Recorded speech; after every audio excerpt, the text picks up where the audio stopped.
അല്ലു അർജുന്റെ ശബ്ദം എന്നുള്ള രീതിയിൽ നമുക്ക് എല്ലാവർക്കും വളരെ പരിചിതമായ ശ്രീ ജിസ് ജോയ് ആദ്യം വേദിയിലേക്ക് കടന്നു വരുന്നു. ഒപ്പം കടന്നു വരുന്നു Abhinav Sundar Nayak.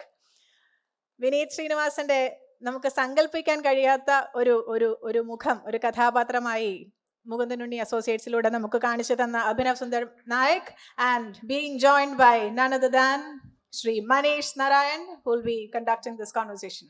Welcome back, Manish, onto the stage. So over to them. Good, Bad and Beyond in Malayalam cinema by Manish Narayan.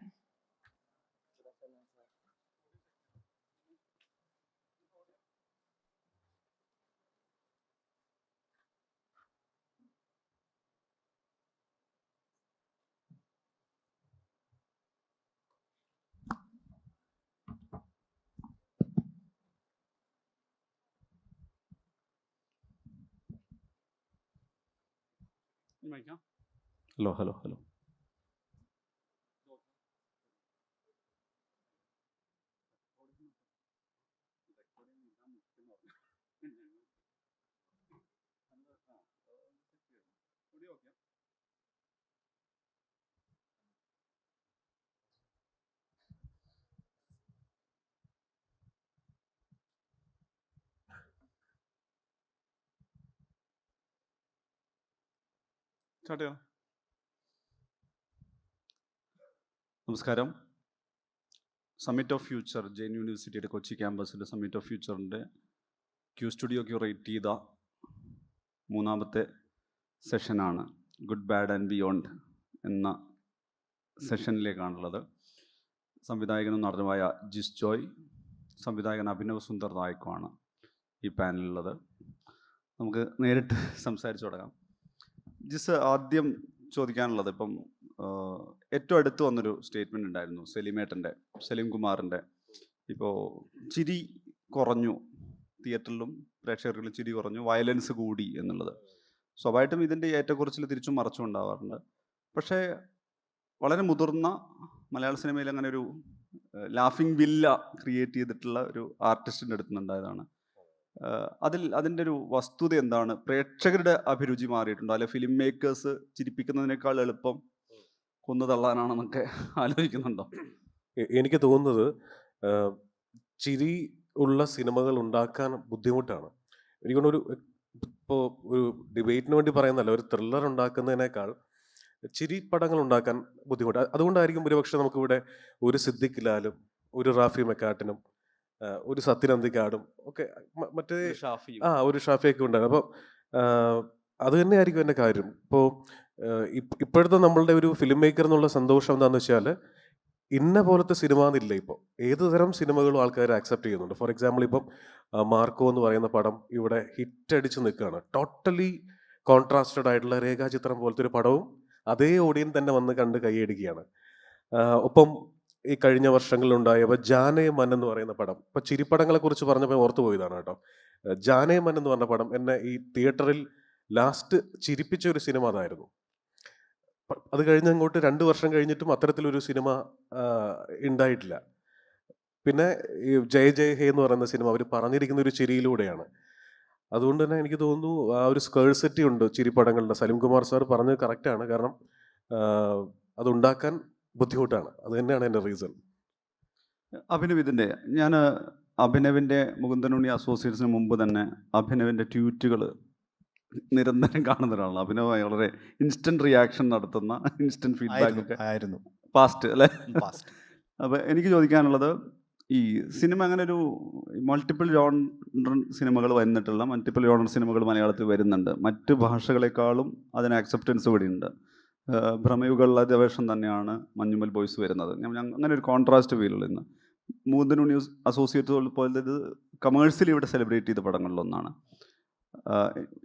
അങ്ങനെ ഈ ഒരു ജോണർ വൈസ് ട്രെൻഡിങ് മാറുന്നു എന്നുള്ളതിനപ്പുറത്ത് നമ്മൾ ചിരിപ്പടങ്ങൾ വളരെയധികം കുറഞ്ഞു, അല്ലെങ്കിൽ ഈ പറഞ്ഞ ഒരു അതിൻ്റെ ഒരു വയലൻസ് ഡ്രൈവ് ചെയ്യുന്ന തരത്തിലുള്ള സിനിമകൾക്ക് എണ്ണം കൂടി, ഒരു കൊറിയൻ വൈബൊക്കെ മലയാളത്തിൽ വരുന്നു എന്നൊക്കെ ഉള്ളൊരു പരാതി. ആ പരാതിയിൽ വല്ല വസ്തുതയുണ്ടോ? അല്ല, അത് പരാതിയായിട്ട് പറയേണ്ട ആവശ്യമില്ലെന്ന് തോന്നുന്നു. കാരണം എന്താ സംഭവം എന്ന് വെച്ചാൽ, പണ്ട് ഇപ്പോൾ 2014 വരെയൊക്കെ സോഷ്യൽ മീഡിയ ഇപ്പോൾ റീൽ കൾച്ചറിലേക്ക് പോയിട്ടില്ല. അപ്പം എനിക്ക് തോന്നുന്നു 2015 അമർ അക്ബർ ആൻ്റണി വന്നത്. അമർ അക്ബർ ആൻ്റണി നല്ലോണം ഹിറ്റായ പടമാണ്. അതിനുശേഷം കട്ടപ്പനയിലെ ഋതിക് റോഷൻ, ഇങ്ങനത്തെ പടങ്ങളൊക്കെ ഹിറ്റായിട്ടുണ്ട്. പക്ഷെ പതുക്കെ പതുക്കെ അത് കുറയാൻ കാരണം എനിക്ക് തോന്നുന്നത് എന്താ വെച്ചാൽ, ഇപ്പം ഈ റീൽസിലൂടെ വി ആർ എൻ്റർടൈൻഡ്. പണ്ട് സിനിമ മാത്രമായിരുന്നു ഓഡിയൻസിന് ആകെയുള്ള എന്നൊരു മീഡിയം എൻ്റർടൈൻമെൻറ്റിന് വേണ്ടി. പിന്നെ സീരിയൽസ്, മെയിൻലി സിനിമ തന്നെയായിരുന്നു എൻ്റർടൈൻമെൻറ്റ്. ഇപ്പോൾ എൻ്റർടൈൻമെൻറ്റിന് കുറേ ഓപ്ഷൻസ് ഉണ്ട് നമുക്ക്. അപ്പം ഹ്യൂമറൊക്കെ നമുക്ക് ഇൻസ്റ്റാഗ്രാമിൽ തന്നെ കാണാൻ പറ്റും. അപ്പം ഹ്യൂമർ, ഈ സ്കിറ്റ് കോമഡികൾ ഇൻസ്റ്റാഗ്രാമിൽ ഓൾറെഡി ഉള്ളതുകൊണ്ട് നമുക്ക് പിന്നെ തിയേറ്ററിൽ പോയി കാണേണ്ട ആവശ്യമില്ലല്ലോ.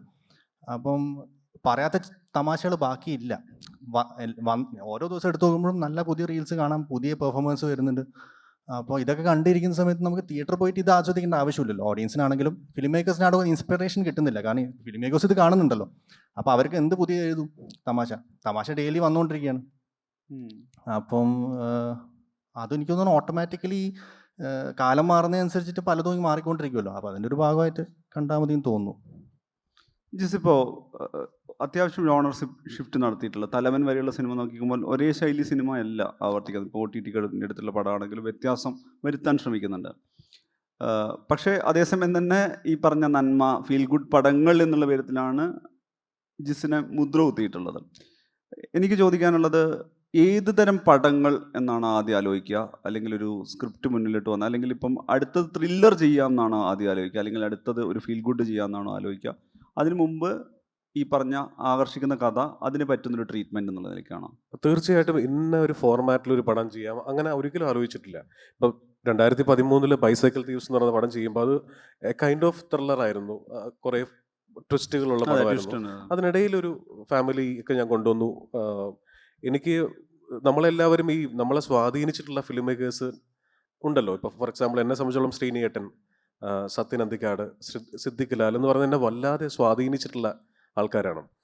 അപ്പോൾ സ്വാഭാവികമായിട്ടും അവരുടെ ഒരു ഫ്ലേവർ അറിഞ്ഞോ അറിയാതെയോ ആദ്യത്തെ പടങ്ങളിലൊക്കെ വന്നിട്ടുണ്ട്. അപ്പോൾ ബൈസൈക്കിൾ തീവ്സ് അങ്ങനെ വന്നു. അത് കഴിഞ്ഞപ്പോൾ സൺഡേ ഹോളിഡേയുടെ കഥ കിട്ടി. അപ്പോൾ അത് കൊള്ളാം. എനിക്ക് എൻ്റെ ജീവിതത്തിൽ ഉണ്ടായിട്ടുള്ള സിനിമ ചെയ്യാൻ വേണ്ടി നടന്നപ്പോൾ ഉള്ള ഒരു എക്സ്പീരിയൻസ് അത് ശ്രീനിയേട്ടന് കൊടുത്തു.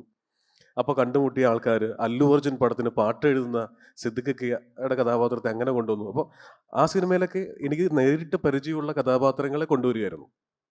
അത് കഴിഞ്ഞ് അത് ഹിറ്റായപ്പോൾ ഓക്കെ കൊള്ളാം, എന്നാൽ പിന്നെ ഇതേ പോക്ക് വീണ്ടും പോകാമെന്ന് കരുതി വിജയ് സൂപ്പറും പൗർണമിയും എന്ന് പറഞ്ഞ സിനിമ ചെയ്തു. അതും ഹിറ്റായി. അപ്പോൾ പിന്നെ ഇതാണ് ഈ കംഫോർട്ട് സോണിൽ തന്നെ നിൽക്കുമ്പോൾ വീണ്ടും മോഹൻകുമാർ ഫാൻസ് എന്ന് പറയുന്ന സിനിമ ചെയ്തു. അത് വേണ്ടത്ര ശ്രദ്ധിക്കപ്പെട്ടില്ല. അപ്പോൾ മനസ്സിലായി ഓക്കെ ഓഡിയൻ മാറുന്നുണ്ട്, ഇനി ഇതേ ഫോർമാറ്റിൽ തന്നെ പോയിട്ട് കാര്യമില്ല, സംതിങ് മോർ ആലോചിക്കണം. അങ്ങനെ ആ ആലോചനയുടെ ഭാഗമാണ് സോണി ലിവിന് വേണ്ടി ചെയ്തിട്ടുള്ള ഇന്നലെ വരെ എന്ന് പറയുന്ന സിനിമ. അത് കഴിഞ്ഞപ്പോൾ എൻ്റെ ഏറ്റവും പുതിയ സിനിമയായ തലവൻ വരെ. അപ്പോൾ ഈ മോനീഷിൻ്റെ ചോദ്യത്തിലേക്ക് വരാം. അതായത് ത്രില്ലർ ചെയ്ത് കളയാം, തമാശ ചെയ്ത് കളയാം എന്ന് ഒരിക്കലും ആലോചിച്ചിട്ടില്ല. ഇപ്പോൾ കേട്ടിരിക്കുന്ന ഒരു 5 കഥയുണ്ടെങ്കിൽ അതിൽ തന്നെ ഏറ്റവും കൂടുതൽ എക്സൈറ്റ് ചെയ്താണോ അത് ചെയ്യാന്നുള്ളതാണ് ഉദ്ദേശിക്കുന്നത്. അഭിനവ്, ഇപ്പം ഇന്നലെ ഇവിടെ അരുൺ ചന്തു ഉണ്ടായിരുന്നു, മിഥുൻ. അപ്പോൾ ഇപ്പം ജിസ് ഇവിടെ നിന്ന് സംസാരിക്കുന്നു. എനിക്ക് തോന്നുന്നത് നമ്മളുടെ 80-കളിൽ, പ്രധാനമായിട്ട് 80-കളിലും 90-കളിലും ഉള്ള നമ്മളുടെ ഏറ്റവും പ്രധാനപ്പെട്ട, നമ്മൾ പിന്നെ കൾട്ട് സ്റ്റാറ്റസിലേക്കൊക്കെ വന്ന സിനിമകളുടെ സ്വാധീനം നമ്മളുടെ ആദ്യ ആലോചനകൾ, അല്ലെങ്കിൽ നമ്മൾ സിനിമ അവിടെ ഏതെങ്കിലും തരത്തിലുള്ളൊരു സിനിമാറ്റിക് ട്രിബ്യൂട്ട് പോലുള്ളൊരു ആലോചന കൂടുതലായിട്ടുണ്ടോ? കാരണം മുകുന്ദനുണ്ണി എൻറ്റയർലി മറ്റൊരു പ്ലോട്ട് അല്ലെങ്കിൽ മറ്റൊരു തരം ട്രീറ്റ്മെൻ്റ് ആണെങ്കിൽ പോലും അവിടെ മുകുന്ദനുണ്ണി എന്ന് പറയുന്നൊരു ക്യാരക്ടറിനെ വേറെ രീതിയിൽ കൂടെ പിടിക്കാൻ നോക്കിയിട്ടുണ്ട്. മുകുന്ദനുണ്ണി എന്ന് പറഞ്ഞാൽ വേറൊരു ഷെയ്ഡിൽ വേറൊരു തരത്തിൽ സെലിബ്രേറ്റ് ചെയ്ത, അതായത് വേണ്ടത്ര അപ്രീസിയേഷൻ പ്രൊഫഷണലി കിട്ടാതെ പോയ ഒരാൾ കൂടിയാണ് കരിയറിൽ ആ സിനിമയുടെ കഥാപാത്രം എന്നുള്ള നിലയ്ക്ക്. ഒരുപാട് സിനിമകൾ കാണുന്ന, എല്ലാ ലാംഗ്വേജിൽ നിന്നും ഒരുപാട് സിനിമകൾ കാണുന്ന, അതിലൊക്കെ പ്രചോദനം ഉൾക്കൊണ്ട് ഉള്ള ഒരു ഫിലിം മേക്കർ എന്നുള്ള രീതിയിൽ എന്താണ് ഈ പറയുന്ന നമ്മൾ പിന്നിട്ട് പോയ സിനിമകളുടെ സ്വാധീനം എഴുത്തിൽ, ആലോചനയിൽ, ഫിലിം മേക്കിങ്ങിലൊക്കെ വല്ലാതെ കടന്നു വരാറുണ്ടോ? അത് എനിക്ക് തോന്നുന്നത് ഇനീഷ്യൽ സ്റ്റേജിൽ നമ്മൾ ആസ് എ ഫിലിം മേക്കർ നമ്മളത് എന്തായാലും വരും. കാരണം നമ്മൾ കണ്ട് ഇഷ്ടപ്പെട്ട സിനിമകളാണെങ്കിലും പണ്ട് വളർന്നിട്ടുള്ള സാഹചര്യങ്ങളൊക്കെ നമ്മൾ ഇൻസ്പയർ ചെയ്യുമല്ലോ. അപ്പോൾ ഇതൊക്കെ ഓട്ടോമാറ്റിക്കലി അത് വരും. പിന്നെ പതുക്കെ പതുക്കെ നമ്മൾ ഒറിജിനൽ സ്റ്റോറീസിലോട്ടും പിന്നെ കംപ്ലീറ്റ്ലി ന്യൂ ആയിട്ടുള്ള ടെറൈൻസിലോട്ടൊക്കെ പോകും. പിന്നെ എസ്പെഷ്യലി ഇപ്പോഴത്തെ എൻ്റെ കോ-റൈറ്ററായ വിമൽ ഗോപാലകൃഷ്ണൻ എപ്പോഴും എൻ്റെ അടുത്ത് പറയാറുണ്ട്, മറ്റേ മുകുന്ദനുണ്ണിയുടെ കോ-റൈറ്റർ. അപ്പോൾ അവന് ഈ മൊബൈൽ ഫോൺസ് യൂസ് ചെയ്യുന്ന സിനിമകൾ എഴുതാൻ താല്പര്യമില്ല. അപ്പോൾ അവൻ പോസിബിലിറ്റി എപ്പോഴും പീരീഡ് ഫിലിംസ് ചെയ്യാം. ഇപ്പം അവനിപ്പോൾ എഴുതിക്കൊണ്ടിരിക്കുന്നത് മാത്തുക്കുട്ടി സേവ്യറിന് വേണ്ടി എഴുതുന്നത് പീരീഡ് ഫിലിമാണ് 70s. അപ്പം ഇവന് എപ്പോഴും ഇതൊരു പ്രശ്നമാണ്, ഈ മൊബൈൽ ഫോൺസ് കാണുന്ന ഇഷ്ടമല്ല. അപ്പോൾ എനിക്കൊന്ന് കുറച്ച് റൈറ്റേഴ്സിന് ഈ പ്രശ്നം ഉണ്ടെന്ന് തോന്നും. ഈ പണ്ട് കാലത്തെ ആ ഒരു ഈ മൊബൈൽ ഫോൺ വരുമ്പോൾ എല്ലാം എളുപ്പമായല്ലോ, ഒരു ചെറിയ ഒരു ത്രില്ലർ ആണെങ്കിൽ തന്നെ സോൾവ് ചെയ്യാൻ എളുപ്പമാണല്ലോ. പണ്ട് ഫോൺസും ഇതൊന്നും ഇല്ലാത്ത സമയത്ത് അങ്ങനത്തെ സീൻസ് എഴുതാൻ കുറച്ചുകൂടി ഈ കണ്ട് പരിചയിച്ച സാധനങ്ങളാകുമ്പോൾ, പണ്ട് നമ്മൾ കണ്ടു വളർന്ന സാധനങ്ങളാകുമ്പോൾ അതിനോടൊരു എപ്പോഴും നമുക്കൊരു സോഫ്റ്റ് സ്പോട്ട് ഉണ്ടാവുമല്ലോ. എനിക്ക് തോന്നുന്നു അതൊക്കെ ഈ നൊസ്റ്റാൾജിയൊക്കെ ബേസ് ചെയ്തിട്ട് തന്നെ ആയിരിക്കും തോന്നുന്നു. എനിക്കിത് മീശമാധവൻ്റെ എനിക്ക് തോന്നുന്നു, ഞാൻ പണ്ട് രാഗമില്ല ജോസ് തിയേറ്റർ തൃശ്ശൂർ രാവിലെ 11 മണി ഷോന് പോയിട്ട് ടിക്കറ്റ് കിട്ടാതെ ഞാൻ അവിടെ തന്നെ നിന്ന് അച്ഛനും അമ്മയും പോയി ഭക്ഷണം കഴിച്ച് വന്ന് വൈകുന്നേരത്തെ ഷോന് ഞാൻ അവിടെ തന്നെ ക്യൂ നിന്നിട്ട് ഞാൻ എടുത്ത ടിക്കറ്റാണ്. ഒരു ഫുൾ ഡേ ഞാൻ ആ സിനിമയ്ക്ക് വേണ്ടി വേസ്റ്റ്. അപ്പം അത്രയ്ക്കും മെമ്മറീസ് ഉണ്ട് ഈ പടത്തിനൊക്കെ. ഭയങ്കര ഇമ്പാക്റ്റും തന്ന സിനിമകളാണ് അന്നൊക്കെ. അപ്പോൾ ഓട്ടോമാറ്റിക്കലി ഇങ്ങനെ ഒരു സംഭവം വന്നപ്പം ഇതൊരു ട്രിബ്യൂട്ട് പോലെ ആക്കാമെന്ന് കരുതി ഇട്ടതാണ്. അപ്പം ഇതൊക്കെ നമ്മുടെ ഒരു സന്തോഷം, അത്രയേ ഉള്ളൂ, വേറെ ഒന്നുമില്ല. നൊസ്റ്റാൾജിയ. ജിസിനും അതിനോട് ചേർത്ത് പറയാനുണ്ടല്ലോ. ഞാൻ ഇപ്പം ജിസ് ഒരുപാട് തവണ പറഞ്ഞിട്ടുണ്ടെങ്കിൽ പോലും നമ്മുടെ സിനിമ ആലോചനകൾ നടത്തുമ്പോൾ നമ്മൾ പിന്നിട്ട ഫിലിം മേക്കർ, അല്ലെങ്കിൽ നമ്മൾ കണ്ടു തീരാത്ത സിനിമകൾ, അതിൻ്റെ സ്വാധീനം അതിനെ ഏതെങ്കിലും തരത്തിൽ ഇതിലേക്ക് കൊണ്ടുവരണം, ഇൻ്റഗ്രേറ്റ് ചെയ്യണം, അല്ലെങ്കിൽ ഏതെങ്കിലും തരത്തിലൊരു ട്രിബ്യൂട്ട് പോലെ വരണം. അത് ചിലപ്പോൾ മ്യൂസിക്കലി ആവാം, ചില ആക്ടേഴ്സിനെ പോലും. ഇപ്പം എനിക്ക് തോന്നുന്നത് ജിസ് ഒരു ദിവസം KPC ലളിത ചേച്ചിയെ കാസ്റ്റ് ചെയ്യുന്നതിന് പിന്നിൽ ആ ആക്ടറിനെ കൊണ്ട് തന്നെ എന്തെങ്കിലും ചെയ്യിക്കണം എന്ന് അവർ ചെയ്ത കഥാപാത്രങ്ങളോട് തോന്നുന്ന ഒരു അടുപ്പം കൊണ്ട് ആലോചനയായിട്ടും വരുന്നതാണല്ലോ. അതിപ്പോൾ പാട്ടുകളിലും അതുണ്ടായിട്ടുണ്ട്. ഇപ്പം ബൈസിക്കിൾ തീവ്സിൽ 1000 കണ്ണുമായി എന്നുള്ള പാട്ട് റീക്രിയേറ്റ് ചെയ്തിട്ടുണ്ട്. സൺഡേ ഹോളിഡേയിൽ കണ്ണീർ പൂവിൻ്റെ കവിളിൽ തലോടിയുണ്ട്. വിജയ് സൂപ്പറും പൗർണമിയിലും കുറേ പാട്ടുണ്ട്. മനസ്സൻ മടിയിൽ മാന്തളിരിലൊക്കെ ഉണ്ട്. അപ്പോൾ ഇതൊക്കെ ഈ നമ്മളെ ഈ അഭിനവ് പറഞ്ഞ പോലെ നമ്മളെ സ്വാധീനിച്ചിട്ടുള്ള, അല്ലെങ്കിൽ ഒരു സ്വിച്ച് ഇട്ട പോലെ നമ്മളെ പഴയ ഓർമ്മകളിലേക്ക് കൊണ്ടുപോകാൻ സാധിക്കുന്ന, നമ്മളെ കരയിക്കാൻ സാധിക്കുന്ന, നമ്മളെ ചിരിപ്പിക്കാൻ സാധിക്കുന്ന ചില കാര്യങ്ങൾ അത് സിനിമയിൽ കൊണ്ടുവരണമെന്ന് ആഗ്രഹമുണ്ട്. അതിനുവേണ്ടി പ്രവർത്തിച്ചിട്ടുണ്ട്. അപ്പോൾ ഒരുപക്ഷെ അതുകൊണ്ടൊക്കെ തന്നെ ആയിരിക്കും ഇപ്പോൾ ജെറി അമൽ ദേവിൻ്റെ പാട്ടുകളോട് നമുക്കെല്ലാവർക്കും ഒരു പ്രത്യേക താല്പര്യമുണ്ട്. അദ്ദേഹത്തിൻ്റെ പാട്ടുകളോട് ഒരേ സമയം കർണാട്ടിക്കുമാണ്, ഒരേ സമയം വെസ്റ്റേൺ, രണ്ടും കൂടെ ബ്ലെൻഡ് ചെയ്തുകൊണ്ടൊക്കെ പുള്ളി പാട്ടുകളുണ്ടാക്കിയത്. അപ്പോൾ അദ്ദേഹത്തെ പോലത്തെ ഒരാളെ എൻ്റെ സിനിമയിൽ കൊണ്ടുവന്ന് ഒരു പാട്ടെങ്കിലും ആസിഫ് അലി കൊണ്ട് പാടിപ്പിക്കാൻ അങ്ങനെയുള്ള ചില ആലോചന കൊണ്ട് സാധിച്ചു. പക്ഷേ സ്റ്റിൽ ഞാൻ പറയുന്നു മനുഷ്യ, അത് ഈ ഇപ്പോഴും റിപ്പീറ്റ് അടിച്ച് എന്തെങ്കിലും ഒരു ടെൻഷൻ മൊമെൻ്റ് ജീവിതത്തിൽ ഉണ്ടാവുമ്പോൾ, അല്ലെങ്കിൽ നാളെ ഒരു വലിയ ഷൂട്ട് നടക്കാൻ പോകുന്നു, രാത്രി ഒരു ഉറക്കമില്ലാത്തൊരു അവസ്ഥയൊക്കെ ഉണ്ടെങ്കിൽ ഞാൻ ഉറപ്പായിട്ടും യൂട്യൂബിൽ കയറി കാണുന്നത് റിലീജിയസ്ലി സിദ്ദിഖ് ലാലിൻ്റെ സിനിമകൾ മാത്രമാണ്. അതിപ്പോൾ ഒരു വിദേശയാത്ര പോകുമ്പോഴൊക്കെ ഒരല്പം സമയം കിട്ടിയാൽ ഒന്ന് റെഫ്രഷ്ഡ് ആവാൻ വേണ്ടി കാണുന്ന സിനിമകൾ അവരുടെ സിനിമകളാണ്. അതെന്തോ ഒരു മാജിക് അവരുടെ സിനിമയിലുണ്ട്. മനീഷ ആദ്യം ചോദിച്ച ചോദ്യത്തിൻ്റെ ഒരു ഇതാണ് ഈ പറയുന്നത്. കാരണം നമുക്ക് ഈ വെർബൽ തമാശകൾ ഉണ്ടാക്കുക, അതിപ്പോൾ നമ്മൾ TV കാണുന്നുണ്ട്, അല്ലെങ്കിൽ റീൽസിലൂടെ കാണുന്നുണ്ട്. ഒന്ന് പറഞ്ഞു, അതിന് കൗണ്ടർ പറഞ്ഞു, അത്തരം തമാശകളോട് ഇപ്പോൾ ഓഡിയൻസിന് ഒരു താല്പര്യമില്ല. പക്ഷെ കഥയുടെ ഉള്ളിൽ തന്നെ കിടക്കുന്ന തമാശകളുണ്ടല്ലോ, വിഷ്വൽ ഹ്യൂമറൊക്കെ ആയിട്ട്. എക്സാക്ട്ലി. ആ കഥ ചുമ്മാ പറഞ്ഞു പോകുമ്പോൾ തന്നെ അതിൽ ഒരു തമാശ കയറി. ഇപ്പോൾ ഫോർ എക്സാമ്പിൾ ഗോഡ് ഫാദർ എന്ന് പറയുന്ന സിനിമയുടെ കഥ ആലോചിച്ച് നോക്കൂ. ഇട്ടിരിക്കുന്ന പേരെന്ന് പറയുന്നത് ഗോഡ് ഫാദർ, കൾട്ട് പടത്തിൻ്റെ പേരിട്ടിട്ട് പക്ക ഏത് സാധാരണക്കാരന് മനസ്സിലാവുന്ന ഒരു ലോക്കൽ സിനിമ. അപ്പോൾ ഞാൻ കഴിഞ്ഞ ദിവസം കാണുകയാണ്. അപ്പോൾ ഞാനും എൻ്റെ ഫാമിലിയും ഉണ്ട്, ഞങ്ങൾ പുറത്താണ്. അപ്പോൾ രാത്രി ഒരു 1 മണിയോ മറ്റോ ആയി. ഇപ്പോൾ യൂട്യൂബിൽ ഗോഡ് ഫാദർ വെച്ചിരിക്കുകയാണ്. അപ്പോൾ മുകേഷ് ഏട്ടൻ പതുക്കെ മറ്റേ കനകയുടെ അടുത്ത് പോയിട്ട് ഇഷ്ടമാണ് എന്ന് പറയാൻ വേണ്ടി പോകുന്നു. കനക പറയുന്നു, സത്യം ചെയ്യാവോ? സത്യമൊന്നും ചെയ്യാൻ പറ്റില്ല. അല്ല, അമ്മയെ പിടിച്ച് സത്യം ചെയ്യാവോ എന്ന് പറയുമ്പോൾ പുള്ളി അവിടെ നിന്ന് നേരെ വിട്ടു പറഞ്ഞു. പുറത്ത് ജഗദീഷ് കാത്തു നിൽക്കുന്നു. വാടാ വിട്ടോ, എന്താ അവൾ അമ്മയെ വെച്ച് സത്യം ചെയ്യാൻ പറയുന്നു എന്ന് പറയുമ്പോൾ ജഗദീഷിൻ്റെ മറുപടി നിങ്ങൾ ആരെങ്കിലും ഓർക്കുന്നുണ്ടോ? എടാ, സത്യം ചെയ്താൽ ഇപ്പം എന്താ, 10 വർഷം മുമ്പ് മരിച്ചു പോയാൽ നിന്റെ അമ്മയ്ക്ക് ഇനി എന്ത് സംഭവിക്കാൻ എന്ന് പറയുന്ന പോലത്തെ നമ്മൾ എത്ര മസിൽ പിടിച്ചിരുന്നാലും ചിരിച്ചു പോകുന്ന തമാശകളുണ്ടല്ലോ. അപ്പോൾ അതിൻ്റെ ഒരു വല്ലാത്ത അഭാവം ഉണ്ട്.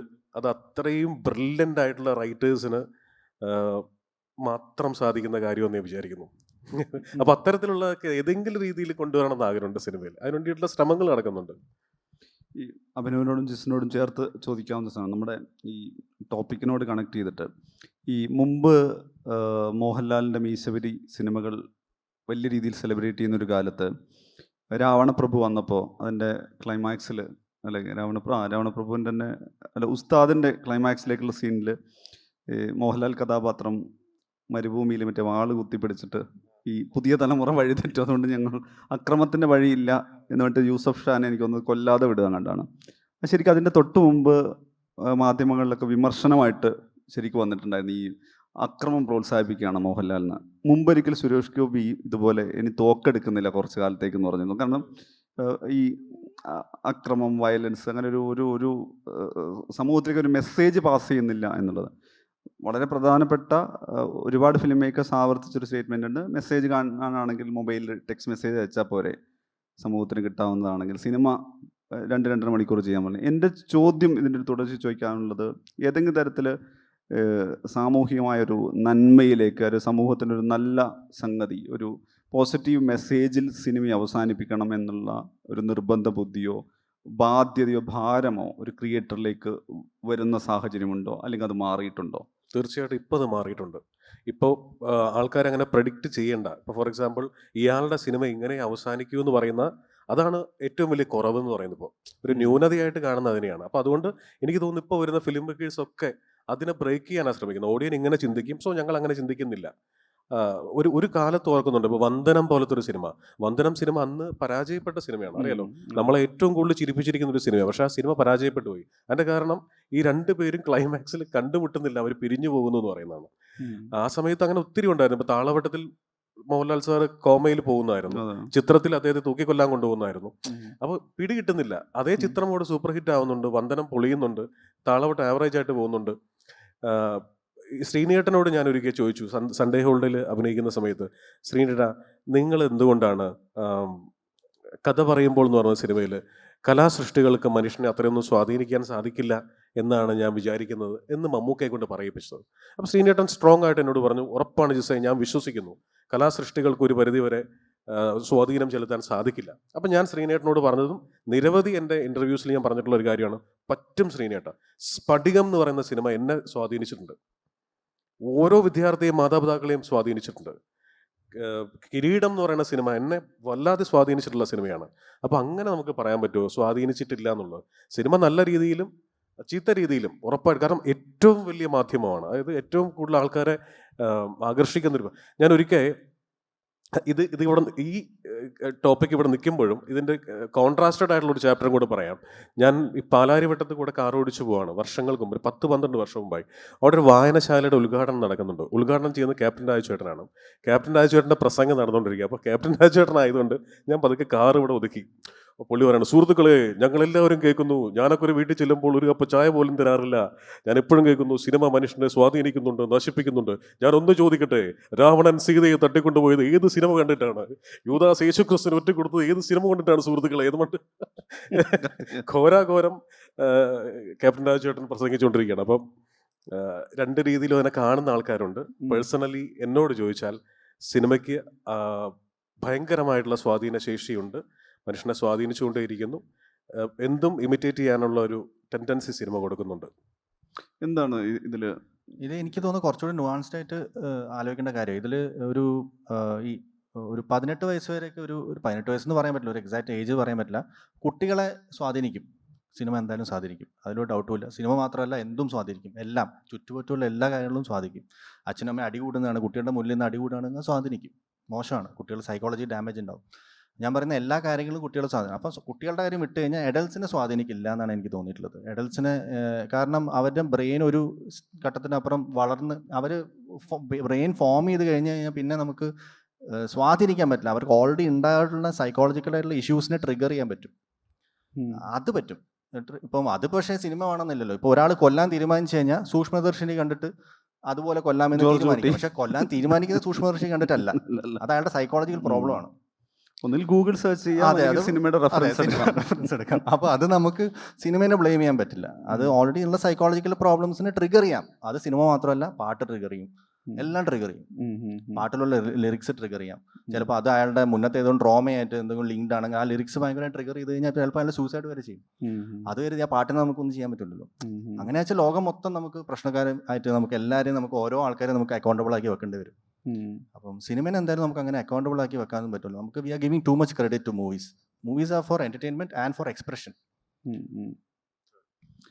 ഒരു കാര്യമുള്ളത് ഇപ്പം മൂന്തനുണ്ണിയുടെയൊക്കെ കാര്യം എടുക്കുന്ന സമയത്ത് ഈ പറഞ്ഞ അതിലിപ്പം എനിക്കൊന്ന് തിയേറ്ററിൽ ഇത് സെലിബ്രേറ്റ് ചെയ്യുന്നു, പ്രേക്ഷകർ ഏറ്റെടുക്കുന്നു, വലിയ ചർച്ചയാവുന്നു. ഒരുപക്ഷെ ആ ജോണറിലൊരു സിനിമ ആ രീതിയിലൊരു ധൈര്യം കാണിച്ചിട്ടില്ല എന്നൊക്കെ ഡിസ്കഷൻ വരുന്നു.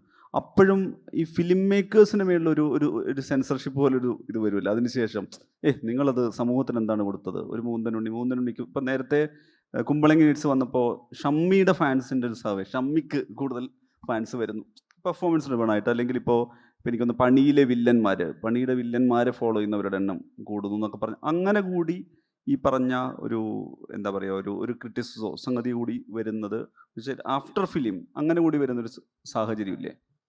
അല്ല, അത് ക്രിട്ടിസൈസ് ചെയ്യാം. അത് നമുക്കൊന്നും ചെയ്യാൻ പറ്റില്ല. ആ ക്രിറ്റിസിസം നമ്മൾ ഏറ്റെടുക്കാൻ വേണം. നമ്മൾ അതിനെക്കുറിച്ച് ആലോചിക്കണം. നമ്മൾ അവർ ശരിയാണോ തെറ്റാണോ, അവർ ഏത് ആംഗിളിലാണ് ക്രിട്ടിസൈസ് ചെയ്യുന്നത്, അവരെവിടെ നിന്നാണ് വരുന്നതും, അവരുടെ തോട്ട് പ്രോസസ് എവിടെ നിന്നാണ് ഇങ്ങനെ ഒരു തോട്ട് പ്രോസസ് അവരിൽ അറൈവ് ചെയ്യുന്നത്. ചിലപ്പോൾ അവർക്ക് ചില ആൾക്കാർ ജസ്റ്റ് ക്രിട്ടിസൈസ് ചെയ്യുക, ചിലപ്പോൾ അവരുടെ പാസ്റ്റ് ട്രോമാസ് എന്തെങ്കിലും ട്രിഗർ ചെയ്യുന്ന കാര്യങ്ങൾ ആ സിനിമയിലുള്ളപ്പം അതിനെ ഭയങ്കരമായി ക്രിട്ടിസൈസ് ചെയ്യും. ഇനി അതാണോ പ്രശ്നം? ഇനി അല്ലെങ്കിൽ അത് സമൂഹത്തിന് എന്തെങ്കിലും രീതിയിൽ ശരിക്കും ബാധിക്കുന്നുണ്ടോ? അതല്ലെങ്കിൽ ചിലപ്പം ചില സിനിമ ഡിസ്റ്റേസ്റ്റ്ഫുൾ ആയിരിക്കും, ഭയങ്കര ഡിസ്റ്റേസ്റ്റ്ഫുൾ ആയിട്ട് വയലൻസ് കാണിക്കാം, ടേസ്റ്റ്ഫുൾ ആയിട്ടും വയലൻസ് കാണിക്കാം. ഇത് രണ്ട് കാറ്റഗറി ഉണ്ട്. ഇതിനൊരു ലൈൻ ഉണ്ട്. ആ നമ്മൾ ലൈൻ ക്രോസ് ചെയ്ത് കഴിഞ്ഞാൽ ഭയങ്കര ഡിസ്റ്റേസ്റ്റ്ഫുൾ ആവും. അപ്പം അത് ആ ടേസ്റ്റിനെയാണോ അവർ ക്രിട്ടിസൈസ് ചെയ്യുന്നത്? അതെല്ലാം നമ്മൾ ആലോചിച്ച് അതിനെ ഓരോന്നിനും ഓരോ രീതിയിൽ നമ്മൾ അതിനെ കാണണം തോന്നും. ഇപ്പം ഈ ജിസിൻ്റെ കാര്യത്തിലേക്ക് വരുവാണെങ്കിൽ ഇപ്പം തലവനാണ് ഏറ്റവും അവസാനം ചെയ്തിട്ടുള്ളത്. തലവൻ അടക്കമുള്ള സിനിമകൾ സമയത്ത് പല ഫിലിം മേക്കേഴ്സിനോട് ഞാൻ ചോദിക്കുന്നതാണ്, ഓരോ വരി എഴുതുമ്പോൾ ഓരോ ഡയലോഗ് ആലോചിക്കുമ്പോൾ തിയേറ്ററിൻ്റെ ഇമ്പാക്റ്റ് മറുവശത്തൊരു പ്രേക്ഷകരെ കാണുന്നുണ്ടോ? അല്ലെങ്കിൽ വ്യക്തിപരമായ തൃപ്തി, ഫിലിം മേക്കർ ക്രിയേറ്റർ എന്നുള്ള തൃപ്തിയാണ്, അയ്യോ പ്രേക്ഷകൻ ഇതിനോട് എങ്ങനെ റിയാക്ട് ചെയ്യും, പ്രേക്ഷകൻ ഇത് ഏത് രീതിയിലെടുക്കും, ഞാൻ പ്രേക്ഷകൻ എൻ്റർടൈൻ ചെയ്യുന്നു എന്നുള്ളതിനപ്പുറത്ത് പ്രേക്ഷകൻ ഉള്ളിലേക്ക് അതായത് ടേക്ക് അവേ എന്നുള്ളത് എന്താണെന്ന് കൂടി ആലോചനയായിട്ട് വരാറുണ്ടോ? അത് ഏതെങ്കിലും തരത്തിലൊരു ബാധ്യത, ആലോചന പ്ലസ് ബാധ്യത എന്നുള്ള രീതിയിലാണ് ചോദിക്കുന്നത്, അങ്ങനെ ചിന്തിക്കാറുണ്ടോ? അതൊരു വലിയ കൺസേൺ ആയിട്ട് കാണാറില്ല. എപ്പോഴും എനിക്ക് തോന്നിയിട്ടുള്ള ഓഡിയൻസിനെ കുറിച്ച് മാത്രം ആലോചിച്ചുകൊണ്ടിരുന്നാൽ ചിലപ്പോൾ നമ്മൾ ഈ ഫോർമാറ്റിലേക്ക് തന്നെ തിരിച്ചു പോകും. അപ്പോൾ അങ്ങനെ അത് വലിയ കൺസേൺ അല്ല, പക്ഷെ എവിടേക്കോ കൺസേൺഡ് ആവുന്നുണ്ട്.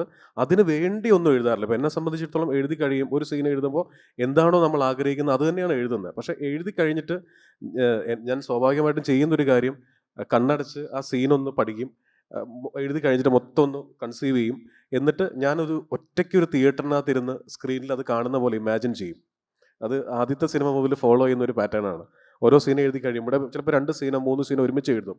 എഴുതി കഴിഞ്ഞിട്ട് ഒരു ബ്രേക്ക് എടുക്കും. എന്നിട്ട് കുറച്ചൊന്ന് മാറിയിരുന്ന് അത് മൊത്തം കണ്ണടച്ച് ഞാൻ ഒറ്റയ്ക്കൊരു തിയേറ്ററിലിരുന്ന് എഴുതിയ സീൻ കാണുകയാണ്. അത് എന്നെ ഒരുപക്ഷെ സിനിമ ഷൂട്ട് ചെയ്യുന്ന സമയത്ത് വല്ലാതെ ഹെൽപ്പ് ചെയ്യുന്നുണ്ട്. അപ്പോൾ മനുഷ്യ ചോദിച്ച ചോദ്യം കറക്റ്റാണ്. ആ ഇരിക്കുന്ന പ്രേക്ഷകൻ അവിടെ എഴുത്തുകാരനല്ല, ഞാൻ എഴുതിയ ആളല്ല. ആ ഇരിക്കുന്ന തിയേറ്ററിൽ ഒറ്റയ്ക്കിരുന്ന് കാണുന്ന എനിക്ക് അതെന്തെങ്കിലും രീതിയിൽ ഒരു ഇമ്പാക്റ്റ് ഉണ്ടാക്കുന്നുണ്ടോ എന്നുള്ളത്. ചിലപ്പോൾ ഒരുപക്ഷെ 110 സീൻ എഴുതിയ സിനിമ വളരെ ഈസി ആയിട്ട് ഷൂട്ടിന് മുമ്പേ 92 സീനാക്കാൻ സാധിച്ചിട്ടുണ്ട്. ആ അർത്ഥത്തിലൊക്കെ മോഹൻകുമാർ ഫാൻസൊക്കെ ഒത്തിരി ഒരു മധുര സീക്വൻസ് ഉണ്ടായിരുന്നു. എല്ലാം കഴിഞ്ഞ് പടം തുടങ്ങുന്നതിന് 15 ദിവസം മുമ്പാണ് ഞാനത് വെട്ടുന്നത്. ഒരു പക്ഷേ ഒരു പ്രൊഡ്യൂസറെ സംബന്ധിച്ചിടത്തോളം വളരെ നല്ലതാണ്. കാരണം നമ്മൾ എഡിറ്റ് ചെയ്ത് കഴിഞ്ഞിട്ട് ഷൂട്ട് ചെയ്ത് കഴിഞ്ഞിട്ട് പിന്നെ കളയുന്നതിനേക്കാൾ ഒത്തിരി പൈസ സേവ് ചെയ്യാനൊക്കെ സാധിക്കും. ആ ഒരു പ്രോസസ്സ് ഞാൻ ഫോളോ ചെയ്യാറുണ്ട്. ഈ പറഞ്ഞ പോലെ എഴുതി കഴിഞ്ഞിട്ട് മനീഷിൻ്റെ ചോദ്യം പ്രിസൈസ്ലി ഉത്തരം പറഞ്ഞാൽ പ്രേക്ഷകന് വേണ്ടി എഴുതാറില്ല, പക്ഷെ എഴുതി കഴിഞ്ഞിട്ട് അവൻ എന്ത് ചിന്തിക്കുന്നു എന്ന് ആലോചിക്കാറുണ്ട്. അത് കൺസേൺഡ് ആവാറുണ്ട്. ഇതിൽ അഭിനവിൻ്റെ കാര്യത്തിൽ എഡിറ്റർ എന്നുള്ളൊരു റോള് കൂടി ഉണ്ടല്ലോ, അല്ലെങ്കിൽ നേരത്തെ നിർവഹിച്ച, അല്ലെങ്കിൽ ഈ പറഞ്ഞ എഡിറ്റിംഗ് എന്നുള്ളത് 2 രീതിയിൽ, ഞാൻ പറഞ്ഞ മെറ്റഫർ രീതിയിലല്ലാതെ ഒരു എഡിറ്റർ ഉണ്ടല്ലോ ഉള്ളിൽ. അപ്പോൾ സിനിമയുടെ കാര്യം വരുമ്പോൾ പ്രേക്ഷകരെ ഏത് ഘട്ടത്തിലാണ് ആലോചിക്കുക? പ്രേക്ഷകനെ ഞാൻ റൈറ്റിംഗ് ടൈമിലും എഡിറ്റിംഗ് ടൈമിലും ആലോചിക്കാറുണ്ട്. റൈറ്റിംഗ് ടൈമിൽ ആക്ച്വലി ഭയങ്കര കുറവാണ് ആലോചിക്കാൻ. എന്നാലും ഈ സിനിമ എന്തായിരിക്കും, ലൈക്ക് നമ്മൾ അതിൻ്റെ തീം കറക്റ്റായിട്ട് ഡെലിവർ ആവുന്നുണ്ടോ എന്നുള്ള സാധനം മാത്രമേ റൈറ്റിങ്ങിൽ ആലോചിക്കാറുള്ളൂ. റൈറ്റിങ്ങിൽ മാക്സിമം പേഴ്സണലായിട്ട് തന്നെയാണ്. മുകുന്ദൻ്റെ കേസല്ല ഞാൻ പറയുന്നത്. ഇപ്പം ഞാൻ അതിന് ശേഷം ഇപ്പം ഞാൻ വർക്ക് ചെയ്തുകൊണ്ടിരിക്കുന്ന സ്ക്രിപ്റ്റ് ആണെങ്കിലും ആ തീം കറക്റ്റായി ഡെലിവർ ആവുന്നുണ്ടോ എന്ന് മാത്രമേ റൈറ്റിങ്ങിൽ ആലോചിക്കാറുള്ളൂ. പിന്നെ പേസിങ് ഓട്ടോമാറ്റിക്കലി ഞാൻ എഡിറ്റർ ആയതുകൊണ്ട് റൈറ്റിംഗ് സ്റ്റേജിൽ തന്നെ അത് വരുന്നതുകൊണ്ട് എനിക്ക് കൂടുതൽ എഫേർട്ട് എടുക്കേണ്ട ആവശ്യം വരാറില്ല. പിന്നെ എഡിറ്റിംഗ് ടൈമിൽ അത് കംപ്ലീറ്റ്ലി ഇത് എങ്ങനെ പാക്കേജ് ചെയ്യും, ഇത് ഏത് രീതിയിലാണ് മാർക്കറ്റ് ചെയ്യാൻ പറ്റുക, ഇത് എങ്ങനെ ട്രീറ്റ് ചെയ്താൽ ഓഡിയൻസിലേക്ക് കറക്റ്റ് എത്തും. ചിലപ്പോൾ നമ്മൾ ഉദ്ദേശിച്ച പോലെ ചിലപ്പോൾ ഷൂട്ട് ചെയ്യാൻ പറ്റിയെന്ന് വരില്ല. അപ്പം അത് ചിലപ്പം എഡിറ്റിലായിരിക്കും നമ്മൾ ഫൈനലി അതിൻ്റെ കംപ്ലീറ്റ് ആയിട്ടുള്ള ഒരു ട്രീറ്റ്മെൻ്റ് ഒക്കെ നമ്മൾ ഡിസൈഡ് ചെയ്യുന്നുണ്ട്. അറ്റ്ലീസ്റ്റ് ഞാൻ ഡിസൈഡ് ചെയ്യുക. കണ്ടന്റ് മാറ്റമൊന്നും വരില്ല, പക്ഷേ ട്രീറ്റ്മെൻറ്റ് ഞാൻ മിക്ക സമയത്തും മുന്നേ ഷോർട്ട് ഫിലിംസ് ഒക്കെ ചെയ്യുമ്പോഴാണെങ്കിലും കൂടെ എഡിറ്റിലാണ് ഡിസൈഡ് ചെയ്യൽ. അതാണ് എനിക്ക് കംഫർട്ടബിൾ. പക്ഷേ ഞാൻ അങ്ങനെ വേസ്റ്റേജ് ഒന്നും ഷൂട്ട് ചെയ്യാറില്ല. കാരണം ഈ പേസിംഗ് ഒക്കെ കറക്റ്റ് ആയത് സ്ക്രിപ്റ്റിൽ വേണ്ടത് മാത്രമേ ഉണ്ടാവുള്ളൂ. അനാവശ്യമായിട്ട് കൂടുതലൊന്നും സ്ക്രിപ്റ്റിൽ എഴുതാറില്ല. കാരണം അപ്പം തന്നെ നമ്മൾ ഡിസൈഡ് ചെയ്യും ഇത്രേ വേണ്ടു, ഇത്ര മതി എന്നുള്ളത്. അപ്പം എഡിറ്റിലാണ് ട്രീറ്റ്മെൻറ്റും അതെങ്ങനെ പാക്കേജ് ചെയ്യണം എന്നൊക്കെ ഡിസൈഡ് ചെയ്യുന്നത്.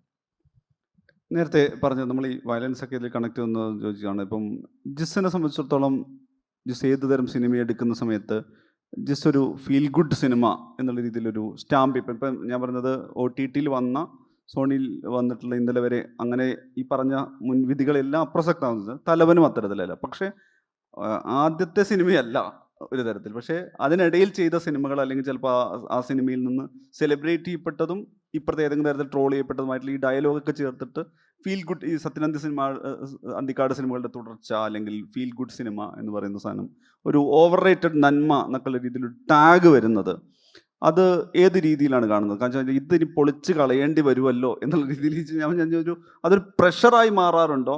കാരണം ഇതിൽ ഞാൻ നേരത്തെ പറയുന്നത് വെച്ചാൽ ഗിരീഷ് ഷേഡിയുടെ സിനിമകളുമായി ബന്ധപ്പെട്ട് ഗിരീഷ് ഷേഡി തന്നെ ഒരു ഘട്ടത്തിൽ നമ്മുടെ ഇൻ്റർവ്യൂ പറഞ്ഞത് ഇത് കംഫർട്ട് സോണാണെന്നും ആളുകൾ കരുതുകയും ഇത് ബ്രേക്ക് ചെയ്യപ്പെടണം എന്നുള്ള സമ്മർദ്ദം ഉണ്ടാക്കുകയും ചെയ്യാറുണ്ടെന്ന് ചില ഘട്ടങ്ങളിൽ. അത് ഗിരീഷ് ഏറ്റവും നന്നായി ചെയ്യുന്ന ഒരു ജോണറിൻ്റെ മേളിൽ ഇത് മാറ്റി ചെയ്യണം എന്നുള്ളൊരു സമ്മർദ്ദം പോലെ ഉണ്ടാവാറുണ്ട്. വ്യക്തിപരമായിട്ട് എങ്ങനെയാണ് അതിനെ കാണുന്നത്? വ്യക്തിപരമായിട്ട് ഇപ്പോൾ എന്നെ അങ്ങനെ സ്റ്റാമ്പ് ചെയ്തിരിക്കുന്ന സിനിമ രണ്ട് സിനിമയാണ്.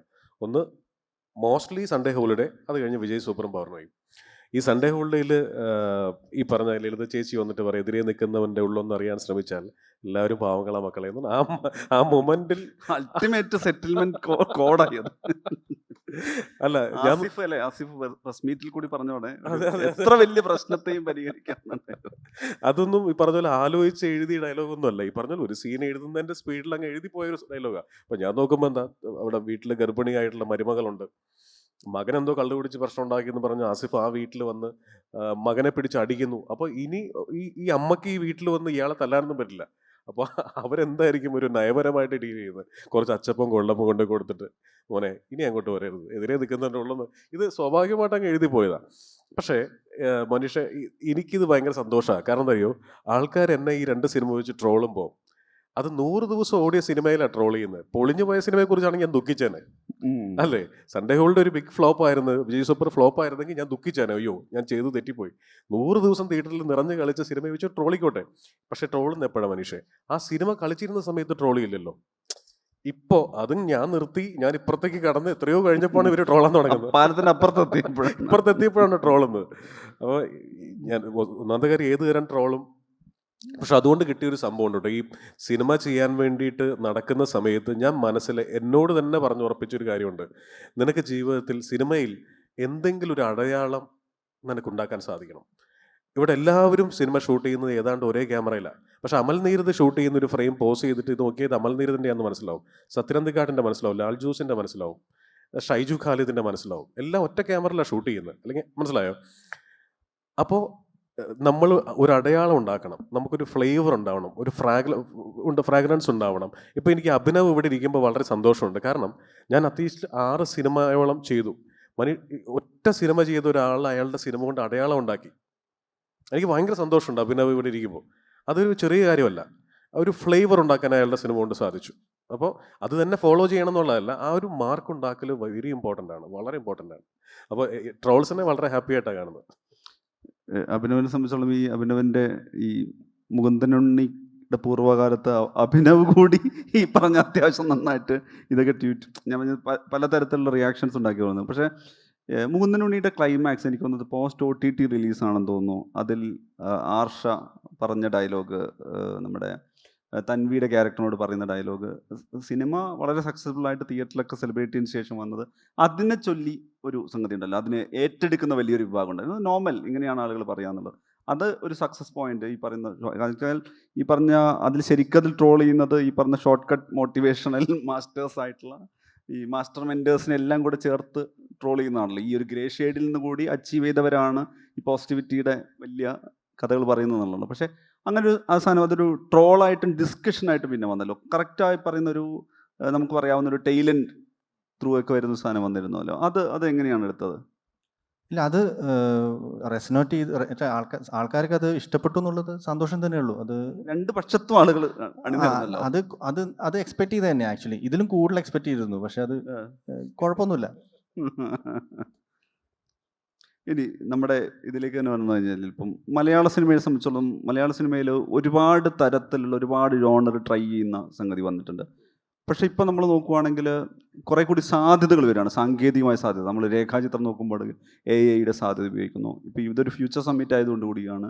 നേരത്തെ ഒരു ആക്ടർ ആലോചിക്കുമ്പം ഒരുപാട് മുൻമാതൃക ചെയ്തിട്ട് നോക്കും, മമ്മൂട്ടി ചെയ്ത ഇതുപോലത്തെ ഒരു ക്യാരക്ടർ ചെയ്യണം, തനിയാവർത്തനം പോലെ ചെയ്യണം, വാനപ്രസ്ഥം പോലെ ചെയ്യണം എന്ന് പറയുന്ന അത്തരം റെഫറൻസുകളെക്കുറിച്ചോ അല്ലെങ്കിൽ ഏതെങ്കിലും ഈ പറഞ്ഞ ലിറ്ററേച്ചർ അഡാപ്റ്റേഷനൊക്കെയാണ് അവരുടെ ആഗ്രഹമായിട്ട് പറയാം. അതിനപ്പുറത്തേക്ക് സാങ്കേതികമായ സാധ്യതകൾ കൂടി ചേർത്ത് പെർഫോമൻസിന് ആലോചിക്കാൻ പറ്റും. ഇതേ സാധ്യത ഫിലിം മേക്കേഴ്സിനുണ്ടല്ലോ. ഈ സാങ്കേതിക സൗകര്യങ്ങളുടെ കാലത്ത് ഒരുപാട് വലിയ സ്കെയിലപ്പ് എന്നുള്ളതിനപ്പുറത്ത് തന്നെ വലിയ സിനിമകളിൽ വലിയ സാധ്യതകൾ ആലോചിക്കാൻ പറ്റുന്നുണ്ട്. അങ്ങനെ കൂടി ആലോചനകൾ മാറി തുടങ്ങുന്നുണ്ടോ സിനിമയുടെ കാര്യത്തിൽ? ഉറപ്പായിട്ടും. നമ്മൾ നേരത്തെ പറഞ്ഞ പോലെ എന്ത് തരം കണ്ടന്റും ഇപ്പം നമുക്ക് സിനിമയാക്കാം.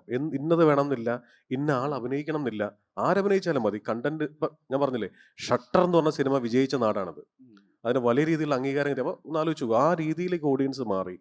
ചെറിയ സിനിമകൾ കഴിഞ്ഞ 3 വർഷമായിട്ട് ഇറങ്ങിയ സിനിമകൾ നോക്കി അറിയാൻ പറ്റും, ഒത്തിരി ചെറിയ സിനിമകൾ വലിയ രീതിയിൽ സ്വീകരിക്കപ്പെട്ടു. അപ്പോൾ ആ രീതിയിൽ നമുക്ക് ഇനി ടെൻഷനില്ല, ഒരു ഫിലിം മേക്കർക്കും ആ ടെൻഷനില്ല. സ്വീകാര്യത കൂടി. ഒരു മലയാള സിനിമ ഇറങ്ങുന്നു, അടുത്ത ആഴ്ച ഈ പറയുന്ന റിവ്യൂ പറയുന്നത് ചെന്നൈയിലിരിക്കുന്ന ആളും പൂനെയിലിരിക്കുന്ന ആളും ബോംബെയിലിരിക്കുന്ന ആളും ഒക്കെയാണ് പറയുന്നത്. അപ്പോൾ അത്രയേറെ മലയാള സിനിമയെ ആൾക്കാർ ഇങ്ങനെ കാത്തിരിക്കുന്നു. അപ്പോൾ ഫിലിം മേക്കറായിട്ട് നിൽക്കുന്ന ഒരാൾക്ക് ഏറ്റവും അധികം സാറ്റിസ്ഫാക്ഷൻ കിട്ടുന്ന ഒരു പീരീഡിലാണ് നമ്മൾ നിൽക്കുന്നത്. ഒപ്പം സാങ്കേതിക വിദ്യ കൂടെ ഇങ്ങനെ മാറിയപ്പോൾ ഒരു എക്സാമ്പിൾ ഞാൻ പറയാം. ഇപ്പോൾ ബൈസൈക്കിൾ തീവ്സിൽ എൻ്റെ കൂടെ അസിസ്റ്റന്റ് ഡയറക്ടറായിട്ട് ഉണ്ടായിരുന്ന ആളാണ് രേഖാചിത്രത്തിൻ്റെ ഡയറക്ടർ ജോഫിൻ. അപ്പോൾ സൺഡേ ഹോളിഡേ ചെയ്ത് കഴിഞ്ഞ്, സൺഡേ ഹോളിഡേ റിലീസായി കഴിഞ്ഞ് ഇമ്മീഡിയറ്റ്ലി ജോഫിൻ എന്നോട് വന്ന് പറയുന്ന കഥയാണ് രേഖാചിത്രം. അന്നും പേര് രേഖാചിത്രം തന്നെയായിരുന്നു. അപ്പം ഞാൻ മൊത്തം ഇരുന്ന് കേട്ട് കഴിഞ്ഞിട്ട് എനിക്ക് ഒരു രീതിയിലും ഇതിനെ പ്ലേസ് ചെയ്യാൻ പറ്റുന്നില്ല. എൻ്റെ കാരണം എന്താണെന്ന് വെച്ചാൽ അന്ന് AI എന്ന് പറഞ്ഞ സംഭവത്തെക്കുറിച്ച് നമ്മൾ ആലോചിച്ചിട്ടില്ല. അപ്പോൾ ജോഫിൻ കഥ പറയുമ്പോൾ മമ്മൂക്കയുണ്ട് അതിനകത്ത്. അപ്പം ഞാൻ ആലോചിക്കുന്നുണ്ട്, ഈ മമ്മൂക്കയെ നമ്മൾ എങ്ങനെ കൊണ്ടുവരും അതിനകത്ത്. മമ്മൂക്ക വരാതെ അത് ഫിനിഷ് ആവത്തില്ല, ആ സിനിമയ്ക്ക് ഈ പറയുന്ന ഇമ്പാക്റ്റിലേക്ക് കൊണ്ടുവരാൻ സാധിക്കില്ല. അപ്പം എന്ത് ചെയ്യും ജോഫിൻ, അതെങ്ങനെ നമ്മൾ ട്രീറ്റ് ചെയ്യും?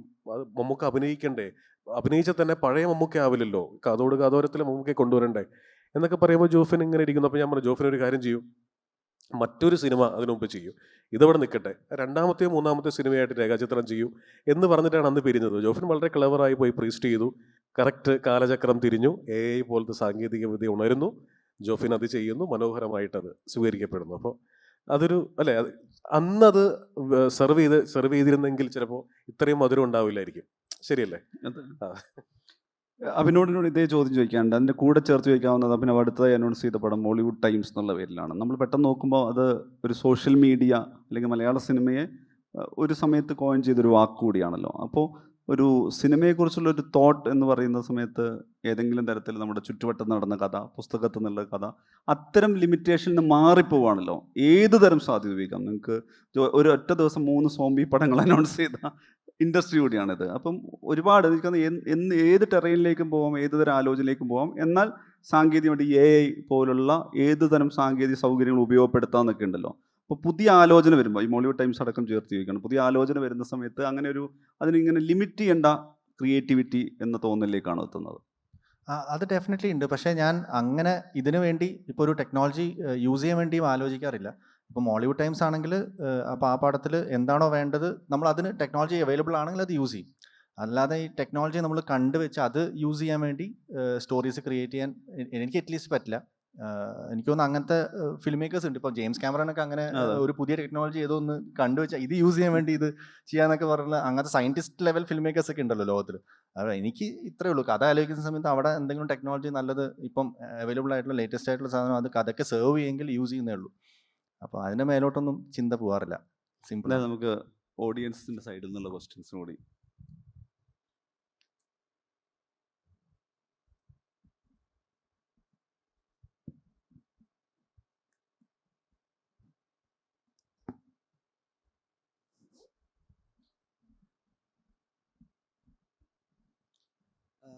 ഇപ്പോൾ നമ്മളെല്ലാവരും ഒരു സ്ക്രിപ്റ്റ് എഴുതുന്ന സമയത്തോ അല്ലെങ്കിൽ ഒരു കഥ ആലോചിക്കുന്ന സമയത്ത് നമ്മുടെ പേഴ്സണലായിട്ടുള്ള ലൈഫിൽ നടന്ന ഇൻസിഡൻസോ അല്ലെങ്കിൽ അത് ഒരുപാട് ഇൻഫ്ലുവൻസ് ചെയ്യാറുണ്ട്.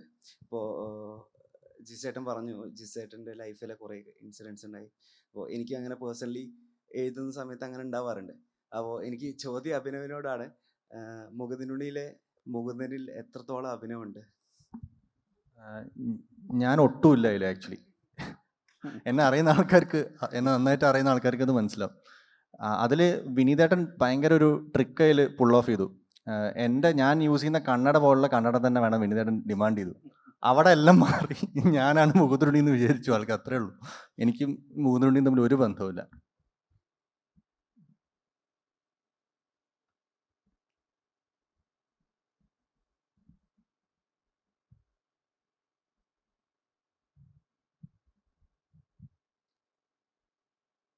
പുറകിലിട്ടാണ് ഏറ്റവും അങ്ങോട്ട് ഹായ്, എൻ്റെ പേര് ഗോപികൃഷ്ണൻ എന്നാണ്. ഇപ്പോൾ സൺഡേ ഹോളിഡേ ആൻഡ് സർ ജിസ് സാറിൻ്റെ നോട്ട് ചെയ്തപ്പെട്ട എനിക്ക് ഏറ്റവും ഫേവറേറ്റ് ആയ സിനിമകളിലൊന്നാണ് സൺഡേ ഹോളിഡേ, അതേപോലെ മുകുന്ദനുണ്ണി അസോസിയേറ്റ്സ്. ഇപ്പോൾ ഇത് രണ്ടും എൻ്റെ വീട്ടിലിരുന്ന് ഒരുമിച്ച് കാണുമ്പോൾ, ലൈക്ക് സൺഡേ ഹോളിഡേ എൻ്റെ പാരൻസിനോടൊപ്പം കാണുമ്പോൾ അവർ ഭയങ്കരമായിട്ട് പിന്നെയും വരുമ്പോഴും കാണുന്ന ആഗ്രഹിക്കുന്ന ഒരു സിനിമയാണ്.